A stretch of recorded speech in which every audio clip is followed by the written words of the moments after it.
My mom said it would be a short drive to my cousin's house because she would take a shortcut through Cabbage Town, just outside of Atlanta. As I looked out the window searching for cabbages along the highway, I saw long row homes on sandy red clay.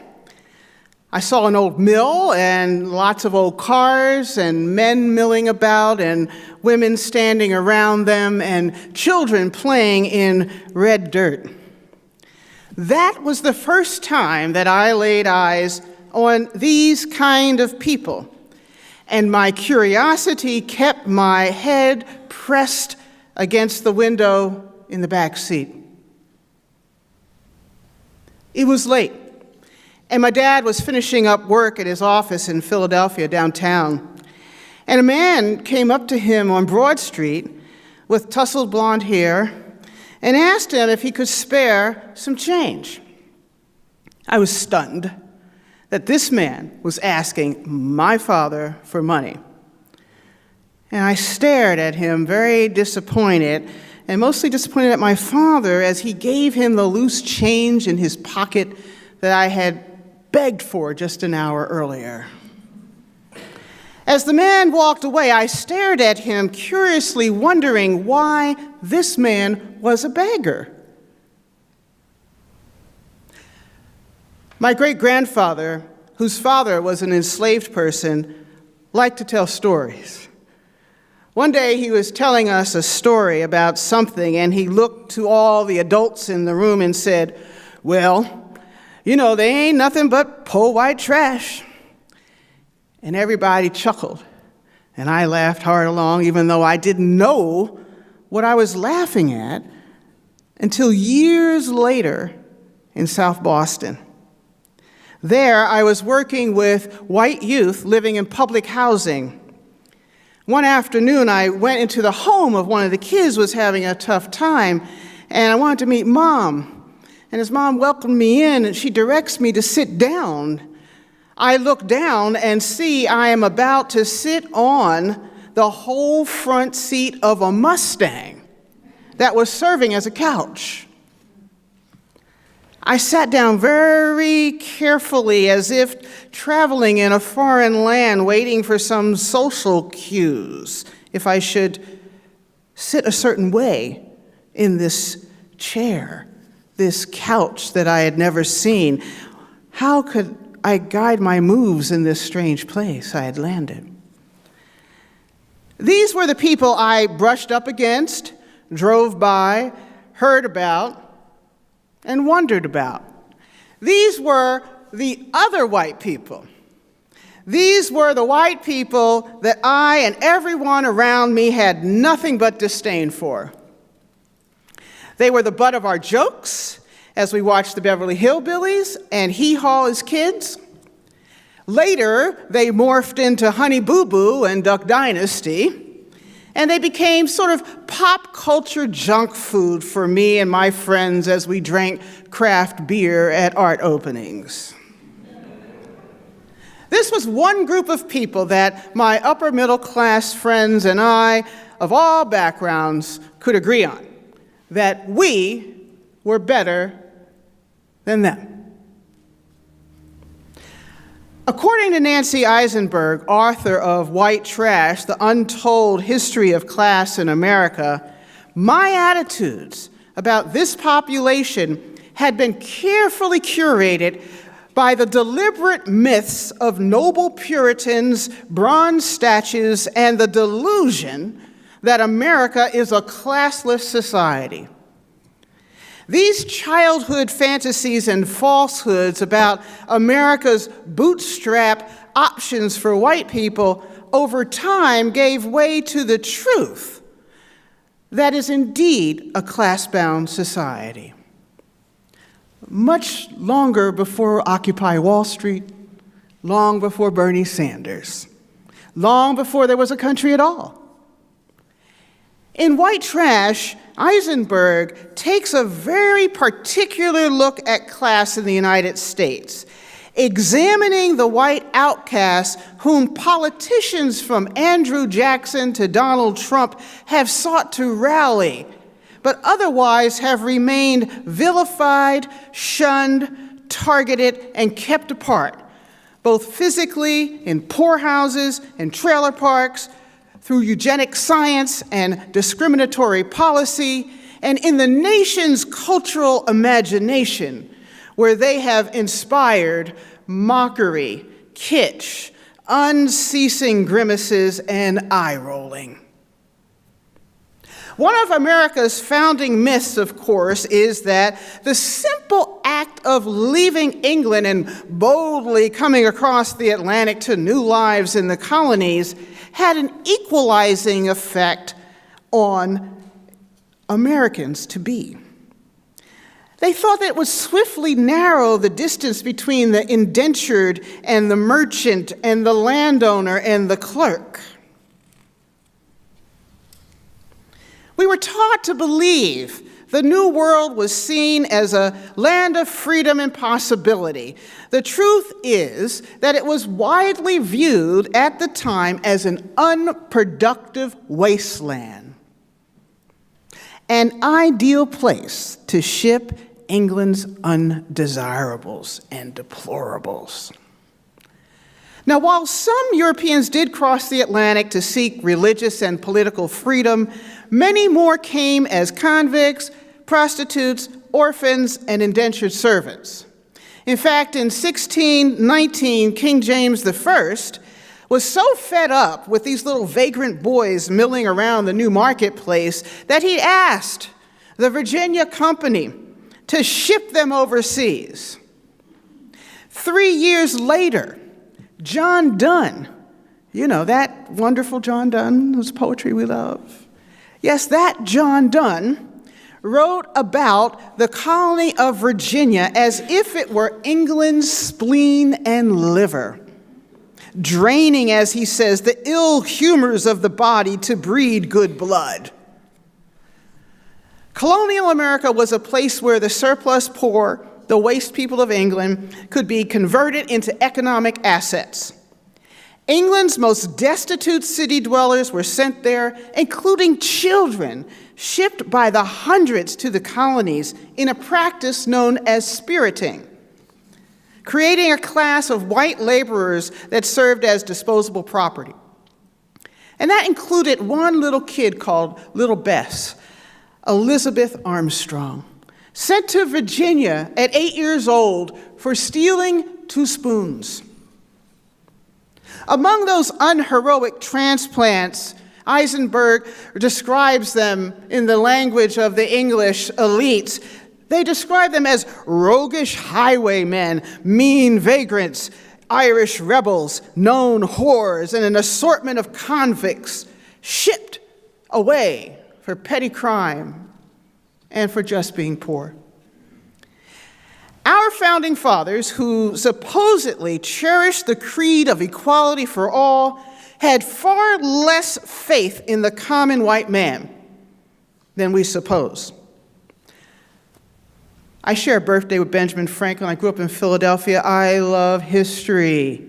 But my beloved Benjamin Franklin opposed giving alms to the unemployed poor, fearing it would encourage them to be idle.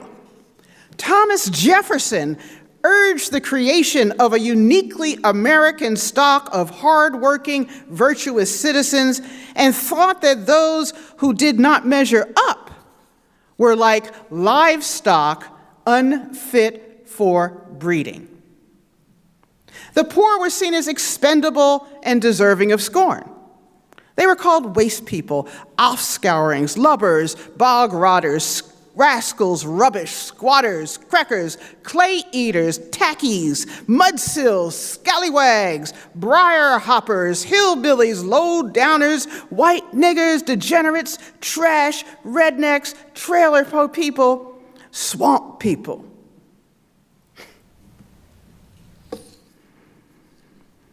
Land was the issue.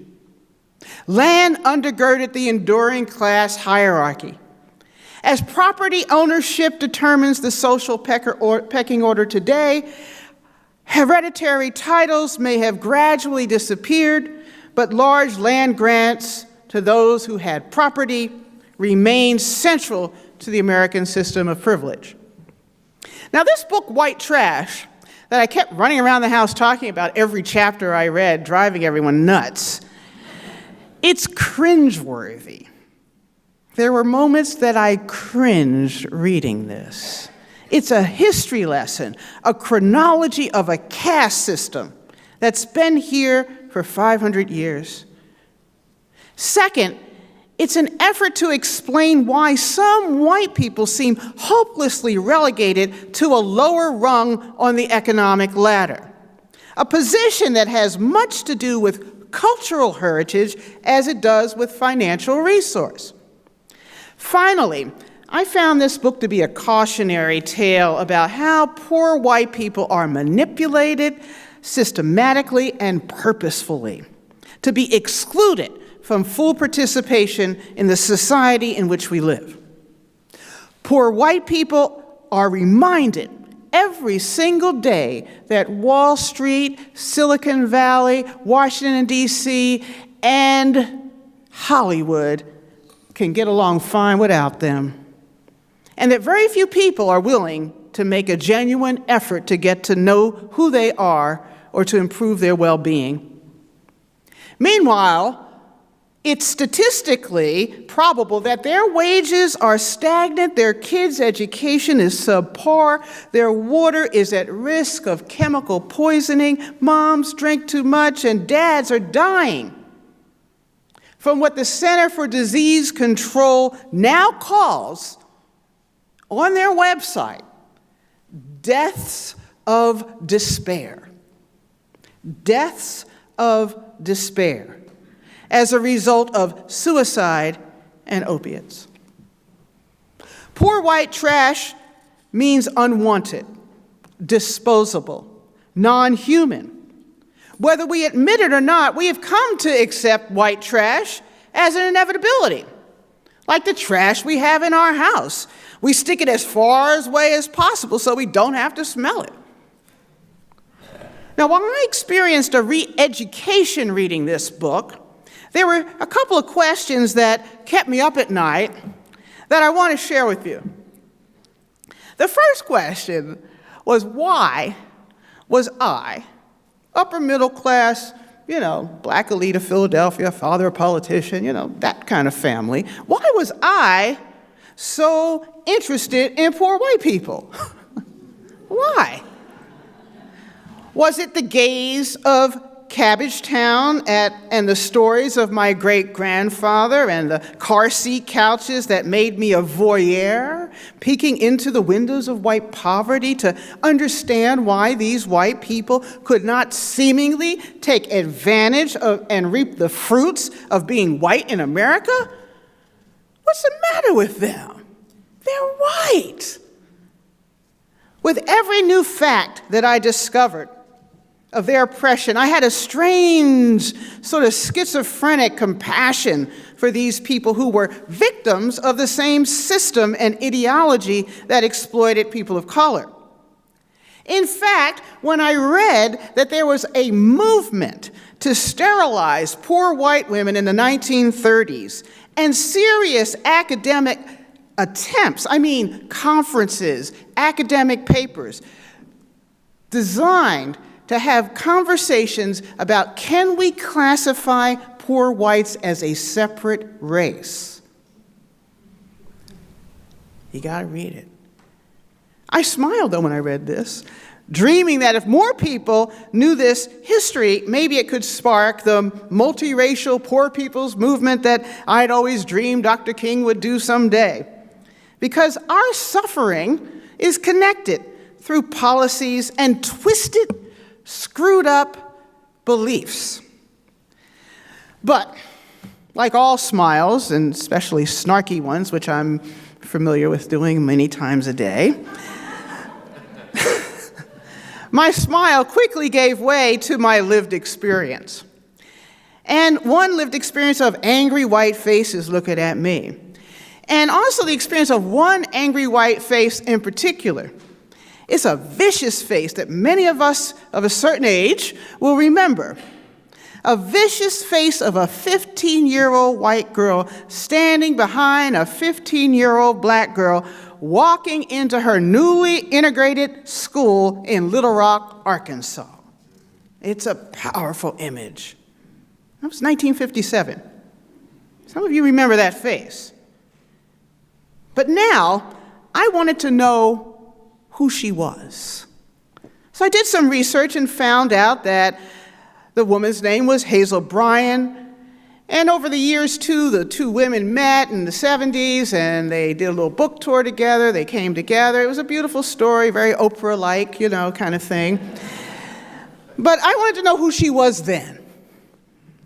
And later, in 1958, she would drop out of school and marry and live in a trailer. Her father was a disabled veteran who could not work. Her mother held a job at the Westinghouse plant, and neither of her parents had finished high school. Hazel was the face, for me and for many people in America, the face of Southern white trash from that era. Ignorant, unrepentant, and congenitally cruel.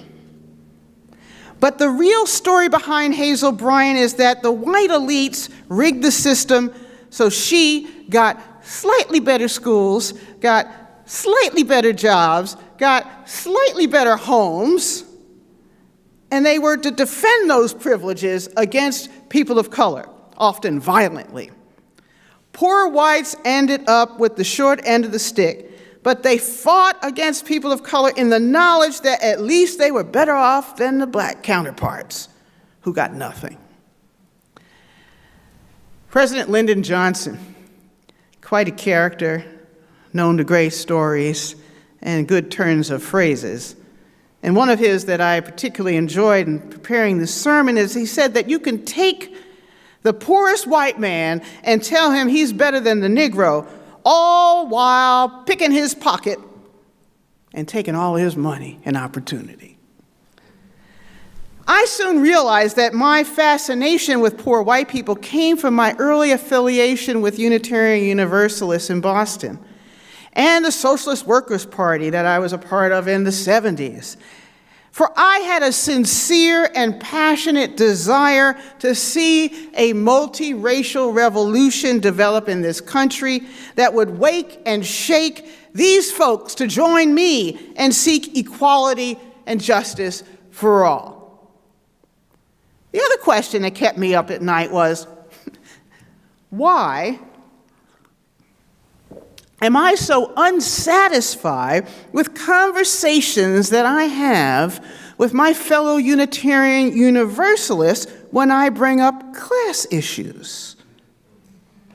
I hear that.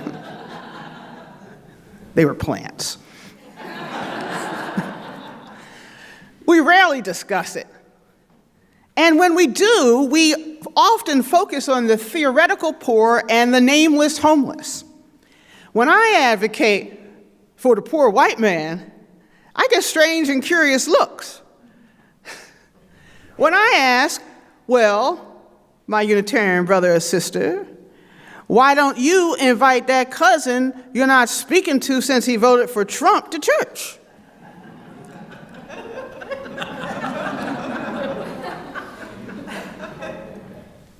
I get dismissed as being ridiculous, as if these cousins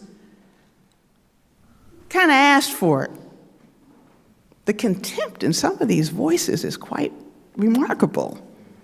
I have heard you refer to these people as layabouts, wallowing in self-pity, sad cases, and often they'd focus on the racial status anxiety and animus that they have towards non-whites passing them on the economic ladder.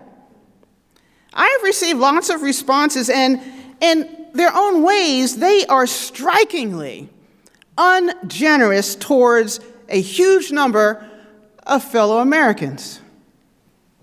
Yet, Unitarian Universalists like being allies to people of color. Get your Black Lives Matter sign up, Some of us are armchair allies that watch Rachel Maddow and listen to Amy Goodman. Some of us are cocktail party allies that like to one-up one another while they're drinking Merlot and comparing protest logs and financial contributions to groups that do good. And then, of course, there are those who have gone whole hog in. They've moved into communities of color. They want to immerse themselves in other cultures to gain a deeper empathy for the struggle. And they move into people of color neighborhoods in the cities only to gentrify them and move the people out through their tacit demands for goat cheese and better coffee at the corner store.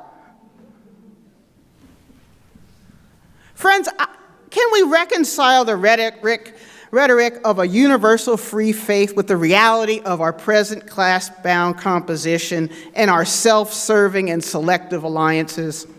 Can we empathize with the working class, particularly the ones suffering from what Marx called alienation? Think about it. If you're a skilled craftsman and like to work with your hands, you might be a UU. But if you make a living by renting your muscles and selling your time permanently, not just until your novel comes out, you probably aren't a UU. Every survey of our movement has demonstrated beyond question its peculiar class structure. We are, whether we recognize it or not, still tied to certain locations for our churches. Along the river, tucked in a little corner, hard to find, near universities and colleges, and dominated by professional groups in this country.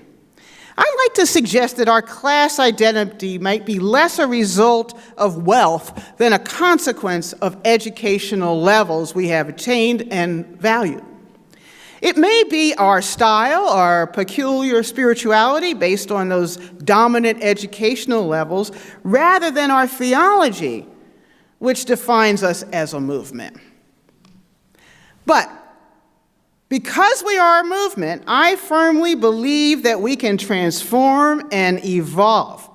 We can get unstuck, and we can reframe and position ourselves to extend our belief that the inherent worth and dignity is extended to all people, including those cousins that we've never considered worthy to speak to or spend time with. When I sat on that car couch in South Boston, this was during the busing time in Boston. This is the horrific time in the 80s when Boston was going through busing and it looked like Selma, Alabama. When I sat on that car couch, I realized how far the UUA headquarters on Beacon Hill was from these people's realities. The scope of the world was limited to those folks in Southie because of deliberate policy that kept them out of sight from the Boston Brahmins. But instead of just connecting the sociological and political dots of their existence, I connected in relationship to this family in Southie by listening to their story, eating with them, drinking beer with them, laughing with them. Broke down all those stereotypes that they were too racist, too stupid, too whatever to engage across race and class with me. More of us need to do this, and the good news is in the last couple of years, class conversations are emerging in our association, and they are providing tools for UUs to utilize to examine the hegemony that keeps us creating a multi-class community. The UU Class Conversation websites describes in detail how UUs need greater awareness of these issues, and they provide really practical things that a congregation can do to address them. For instance, they pose questions for you to think about. Does your congregation Or do your committees require leaders to spend their own money and then get reimbursed for things? This prohibits people without the money from rising up in leadership. Do members start off asking, "What do you do?" I know that's the beginning of any conversation I had when I was growing up on the East. What do you do? So I can put you in a box and value you or decide not to. Does the water ceremony, water communion, does it always have to talk about the exotic places we have been and traveled to? Are all of our meetings and events geared towards people that work 9 to 5 schedules? How could somebody who works a 3 to 11 shift get to participate in the church activity? Are meetings and events held at the church, or is hosting things at someone's home part of your culture? How does this feel to someone who can never host because they are afraid that people won't come to where they live? How do you speak about ethical obligations? Are you making people who cannot afford to eat ethically feel marginalized?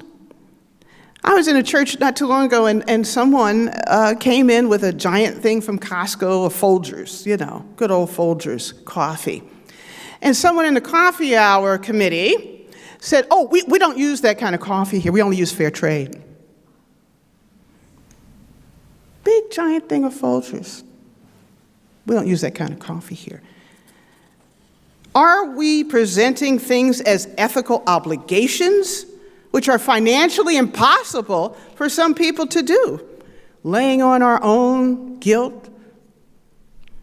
Equality, I've come to realize, is simultaneously the greatest accomplishment and the worst failure of America. It is the place where idealism and reality come to blows in American culture. Despite the glossy veneer of political correctness, which has been painted over the rust and corrosion of centuries of racism and classism, the enduring American necessity for a social other has chosen working-class whites as the focal scapegoat of our time. Now, black ministers go on and on. So I'm going to say this typical black minister line: before I take my seat,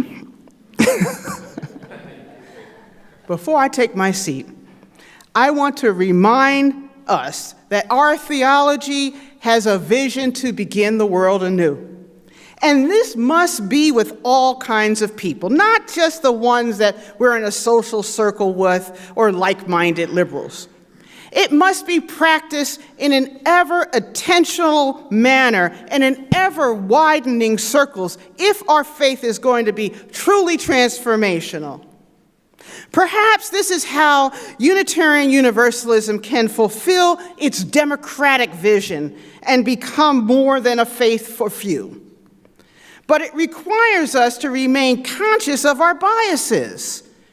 Rather than having conversations about how we as haves can invite have-nots to share our church buildings, can we instead have conversations which say, this is what we believe all in our church should be able to do? Now, how do we make it possible? How do we make it possible? Forget charity and embrace solidarity. And be transformed, friends. As we enter this critical juncture in our country, our resistance as Unitarian Universalists must include our own transformation, both internally and externally. Our resistance needs to resist everything about the current ruling class, especially exclusivity.